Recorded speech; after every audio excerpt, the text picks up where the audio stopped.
Let the meltdown begin. MMA Meltdown on the Fight Network. I am Gabriel Morency. Let's do this thing. UFC 182 rewind style is. I'm still searching for words for what I witnessed this past weekend in Jon Jones's dominance over Daniel Cormier. I generally do not fall for the pre-fight hype and believe that the contender legitimately has a chance, as you know, we hear that everybody's the top contender, and we always hear the cliche, this is the toughest test that this champion has ever faced before.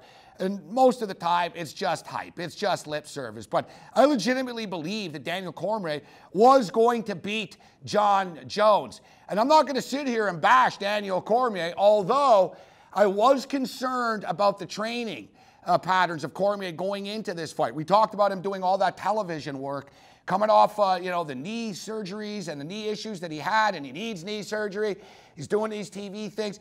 I would have liked to have seen him in the gym a little bit more. And we saw his conditioning wasn't very good. But I think Cormier was just in shock that his punches that were knocking out heavyweights had zero impact on Jon Jones. And I'm doing everything that I hate doing in stating, I don't even like the pound for pound argument. I don't even like getting into that because it's dumb. I don't know, this guy and that guy, he's the best.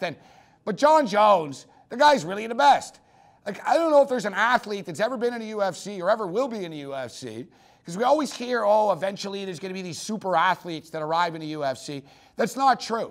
We're not seeing that happen. We're seeing CM Punk arrive in the UFC because super athletes don't want to get ripped off and only make, a couple $100,000 a year. If you're a super athlete, you can be a millionaire.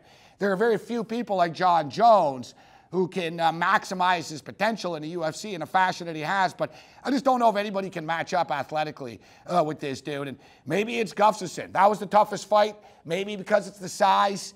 I asked you guys on Twitter, at SportsRage, twitter.com. Jon Jones kind of backpedaling a little bit right now, stating, no, I'm not going to the heavyweight division just yet. But if I'm Cain Velasquez, I have to respond. If you got a guy in a lighter weight class calling you out after, you got to say he doesn't want a piece of me. Fabricio Verdum, of all people, said he's calling out Cain. He better shut up. He doesn't want to come to the heavyweight division. And I used to think the exact same thing. When it was brought up last year, Jon Jones to fight at maybe just one heavyweight fight, sort of like Anderson Silva used to do, go up in class, fight, not a title fight, but just sort of a fight. And it was brought up Matt Mitrione. Jon Jones would mess Matt Mitrione up. And before I was thinking, man, it's totally different with the heavyweights. But Jon Jones is that big. So I ask you guys, could Jon Jones beat Cain Velasquez? I got to tell you, 5 days ago, I would have told you you're insane. There's no way in hell that's happening. Now, I'm not so sure. I don't know, man. And, I don't bet against Jon Jones very often, but I don't like losing money when I do, and I just did. Let's bring in Reed Kuhn, Fightnomics.com, the book, the website, and everything else in between. Reed, it's always a pleasure. How you doing? I'm doing well.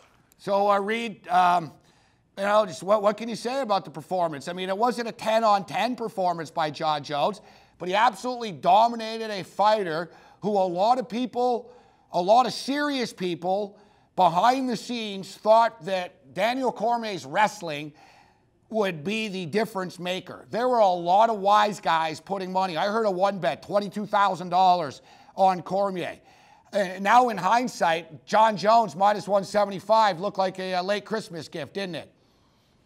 It did. I would say the numbers really did love Jon Jones on this one. And I think I was talking with you on the show just a couple weeks ago, and this scenario of him winning by decision, it looked competitive at moments, but really he was just in control of the cage.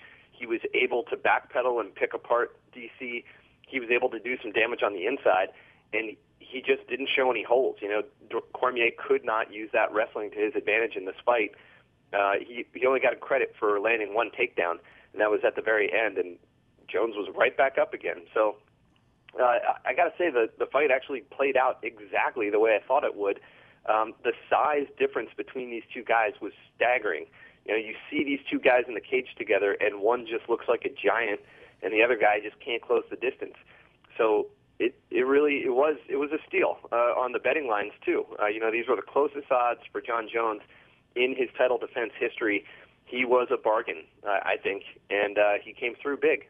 Yeah, we had to go all the way back to like his 6 or 7 fight when he was like a -200 favorite. We don't see anything like this.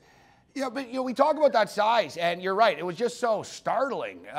I thought Cormier would almost get bigger overnight, but he really didn't seem to put on that much weight. How was Cormier able to manhandle 260-pounders like he was? He was in control of Frank Mir. I know that Barnett, I mean, is it a fact that they were all in their late 30s?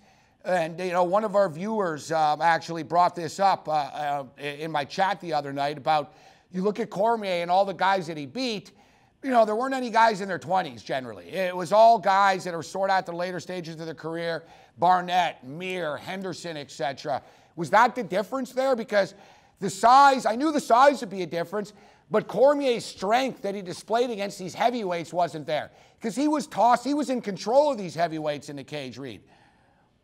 Yeah, you're right. There is an age difference. The heavyweight division is older on average, and the guys that Cormier was facing were older. But it's a combination of those two factors. First of all, Jones was still even bigger in frame size than the biggest heavyweights that Cormier faced, and several of those heavyweights were actually on the smaller side. Roy Nelson is not big in terms of his frame. He doesn't have a huge reach. So some of those victories were actually against guys that didn't necessarily have a massive reach advantage the way John Jones did.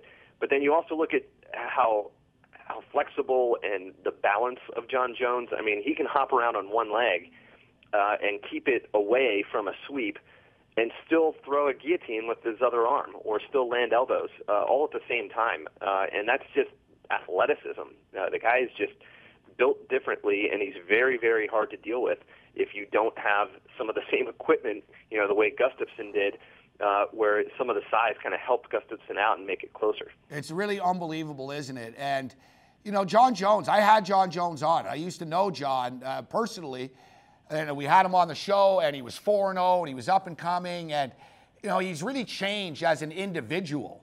He's really changed as an individual over the years. And, he seems to be searching for who he is as far as his character and his person, his character as a fighter, his persona as a fighter, and himself. He doesn't seem to be comfortable for one reason or another. But, people seem to forget that he taught himself to fight on YouTube by watching YouTube. He said he used to just watch videos and copy stuff and try the back fist and the elbows and Bruce Lee. And then you take the Greg Jackson technique and discipline, and then you throw in his mental aspect, because this, Reed, and I don't think enough people talk about this, is the mental aspect of a fighter. And when you see a guy like John Jones with a fight of his life hanging out with the fans an hour before the fight, the guy's in a calm, peaceful place and ready to compete. He's extremely confident, and that is an important characteristic, obviously, for a fighter, because to go in and impose your will on someone, you have to believe that you can do it, want to do it, and try to do it, and that requires confidence. And I would say earlier on the card, we saw a couple guys who are extremely skilled as fighters, Miles Jury, Nate Marquardt, who didn't necessarily look like they were there to win and defeat someone. And when John Jones fights, he is trying to defeat them. And that's those little things. He's in the clinch and he's doing damage with elbows at close range. He's always looking for something, and that is the mental edge, and you need that to be a champion, because when you're the champ, every single guy coming after you is looking to knock you out. And we've seen him face the best competition around, and Cormier was an excellent challenge for him, and I think it was also a very important mental challenge, because with all the bad blood, you're right, he still went in, he looked calm, he looked confident, and he delivered. And at the end of the fight, you could see in the post-fight interview, his voice was a little shaky. He was clearly emotionally vested in this fight, but he still was able to deliver, and he fought a very sound, mentally smart fight. A couple of more things on Jones here before we move on.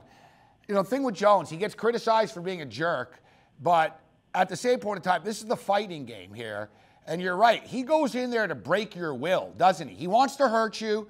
He wants to get you with an elbow. He wants to prove to everybody in the arena that he's a better fighter and he's better than you are. But he also enjoys breaking your heart and breaking your will. And we saw that after when he said, I hope Cormier's in his room crying right now. And And I think that you need to almost have that personality if you want to be who Jon Jones is, don't you, Reed? I mean, this isn't, we're not talking about Merlin Olsen and delivering flowers here, right? We're talking about the fight game. Talking about the fight game, and Jones, he grew up with two NFL player brothers. He's probably been raised in that environment, very competitive, probably roughhousing a lot with his brothers growing up, and that's where some of that comes from. He's used to this, and he's used to playing the mental game as well as the physical game. So I think that's another factor that actually is one of the right combination of forces all coming to play here with one guy. Reed, we only have 2 minutes, so two quick thoughts on this. Gustafsson, is the fact that is Gustafsson that good, or is it the fact that he just matches up so well physically with Jon Jones, although there's no guarantee that Gustafsson gets through? And then it sort of leads me into this, as you brought it up earlier. Jon Jones, as you stated, he's just so big. And you talk about Roy Nelson not being a big heavyweight. Well, there are not a lot of big heavyweights, or at least the guys that are the champs aren't big guys. Fabricio Verdum is big, not huge, not massive. He's big. Cain Velasquez, not big. As crazy as it sounds, and I used to think it was kind of crazy talk that Jon Jones could be the heavyweight champion, but I'm not disputing that now. I'm not doubting this guy anymore. Yeah, I would like to see him go up the heavyweight at some point. I still think there's a couple challenges left. Gustafsson in a rematch. Anthony Johnson, I think, is a great matchup. And when that fight goes down, I think that's going to be pretty close. But you're right. About the size, you have to have all the tools. And Jon Jones has all the tools. The guys he faces are usually coming in with one or two less than he does because they don't have the size or they don't have the power or the athleticism. You can't come in and be a one-dimensional fighter against someone like Jon Jones. You have to be able to beat him everywhere and have the size to deal with all the problems that he causes. Reed Kuhn, Fightnomics.com. It's always a pleasure, Reed. Thanks a lot for the time. Thank you. Man, that just flew by. I wish we had more time. There's a ton of other stuff that I wanted to get to with Reed, including Cowboy Cerrone. Talking about it being a fight game, people are crying about Cerrone kicking Jury after. I don't have a problem with it. He said they were FU kicks. He said I was trying to break his leg, and if I didn't break his leg, I was going to break my leg. That's why people love Cerrone. And that's why this badass is going to be fighting again in 2 weeks. Although, that's just craziness, isn't it? 2 weeks, I mean, we talked about it leading into this fight. The Jury was the modern athlete, sports psychiatry, diets, and all that type of stuff. Cowboy is out there hunting, drinking Budweisers, walking in off the street in a cowboy hat and a pair of jeans ready to fight. Now he's doing it against Benson Henderson as well. But I didn't have a problem with Cowboy's kicks.